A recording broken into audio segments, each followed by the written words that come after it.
en su clase de análisis y diseño veremos lo que es el diccionario de datos. Solo recordarles que en el video anterior miramos lo que fueron los ejercicios guiados. Conceptualización. Es un documento de referencia de datos compilado por los analistas de sistemas para guiarse a través del análisis y diseño.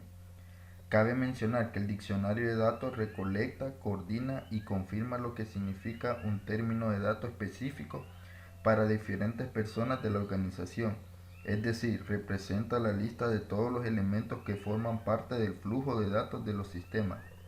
Los elementos más importantes son los flujos de datos, almacén de datos y datos usados en los procesos.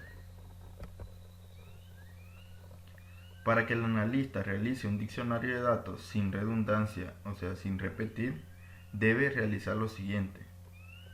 Tenemos validar la integridad y precisión del diagrama de flujo de datos, proveer un punto de partida para desarrollar pantallas e informes, determinar el contenido de los datos almacenados en archivo, desarrollar la lógica para los procesos del diagrama de flujo de datos y por último tenemos crear XML, que sería el lenguaje de marca extensible.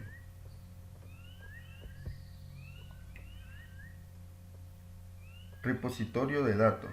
El concepto de repositorio puede contener lo siguiente, como número 1, información sobre los datos que mantiene el sistema, incluyendo flujos de datos, estructuras de registro, elementos, almacén de datos, entidades y mensajes. Como número 2, tenemos la lógica de procedimiento y caso del uso del UML.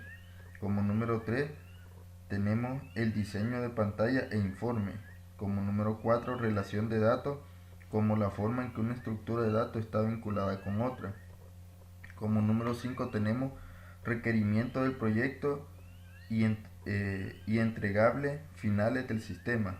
Y por último, como número 6 tenemos información administrativa del proyecto, como candelarios de entrega, logros, cuestiones que hay que resolver y usuarios del proyecto.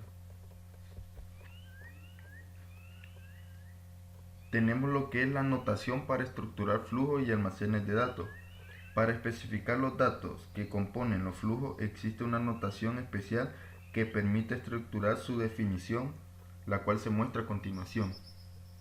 Como vemos aquí, tenemos lo que es símbolo, significado y explicación. Como símbolo tenemos dos rayitas parecidas a las de igual, pero la cual llamaremos compuesto por. Y su explicación es alias denota sinónimo. Igual tenemos el signo más, el símbolo más, el cual llamaremos y conjunción, y el cual es el que concatenación denota una relación de secuencia, define componentes que siempre están incluidos en una estructura de datos en particular. También tenemos lo que son los paréntesis, que en su significado es opcional, y los paréntesis representan un elemento opcional. Estos elementos vacíos también pueden dejarse en blanco en la entrada de la pantalla. Y como explicación tenemos que definen iteraciones que ocurren solamente una vez, denotan una relación opcional. Tenemos unos corchetes también, y estos el significado es alternativa y representan una situación de varias opciones. Los datos representados entre los corchetes representan uno u otro aspecto, pero no representan ambos. Y como explicación tenemos que definen opciones entre los componentes de una estructura de datos, denota una relación de selección.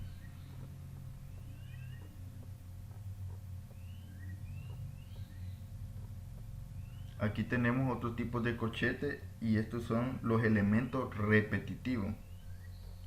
El grupo de repetición podrá tener condiciones como por ejemplo un número fijo de repeticiones o límites superiores. Y como explicación de esto tenemos que define la repetición de un componente en la estructura de datos. Luego tenemos lo que son unos asteriscos, que estos son igual a comentarios. Tenemos unas comillas, que son lo que son literal no estándar pero muy útil, y lo que es como una pleca en vertical que sería separador de alternativa. Entonces estas serían lo que son las notaciones para la estructura de flujo y almacenamiento de datos. Y por último tenemos lo que es la estructura de diccionario de datos. Para ejemplificar el diccionario de datos se puede usar la estructura de una factura. A continuación se le muestra un ejemplo. Como podemos ver aquí, tenemos lo que es nombre. Aquí va lo que va factura, significado y factura que se entrega al cliente por compra al contado. Y dentro de ella tenemos la estructura de datos, la cual cuenta con una factura igual a la fecha, el ID cliente, nombre del cliente, detalle de la factura, subtotal, impuesto, total a pagar. Tenemos lo que son los detalles, que es igual al número de factura, nombre del producto, cantidad a comprar, precio unitario y subtotal del producto. Entonces esto sería lo que es una estructura de diccionario de datos para una factura. Aquí tenemos un ejemplo del diccionario de datos, el cual está una columna, un tipo, nulo, predeterminado y comentario. Y aquí es donde nosotros colocamos el nombre del dueño de la factura y alguna cantidad de números de la factura. Y en el índice tenemos nombre de la llave, tipo único, empaquetado, columna, cardinalidad, cortejamiento y nulo, donde nosotros debemos llenar todos esos datos. Bueno, esto sería todo por el video de hoy. Solamente animarlo a que realicen las tareas de cada clase y no salgan de casa. Muchas gracias.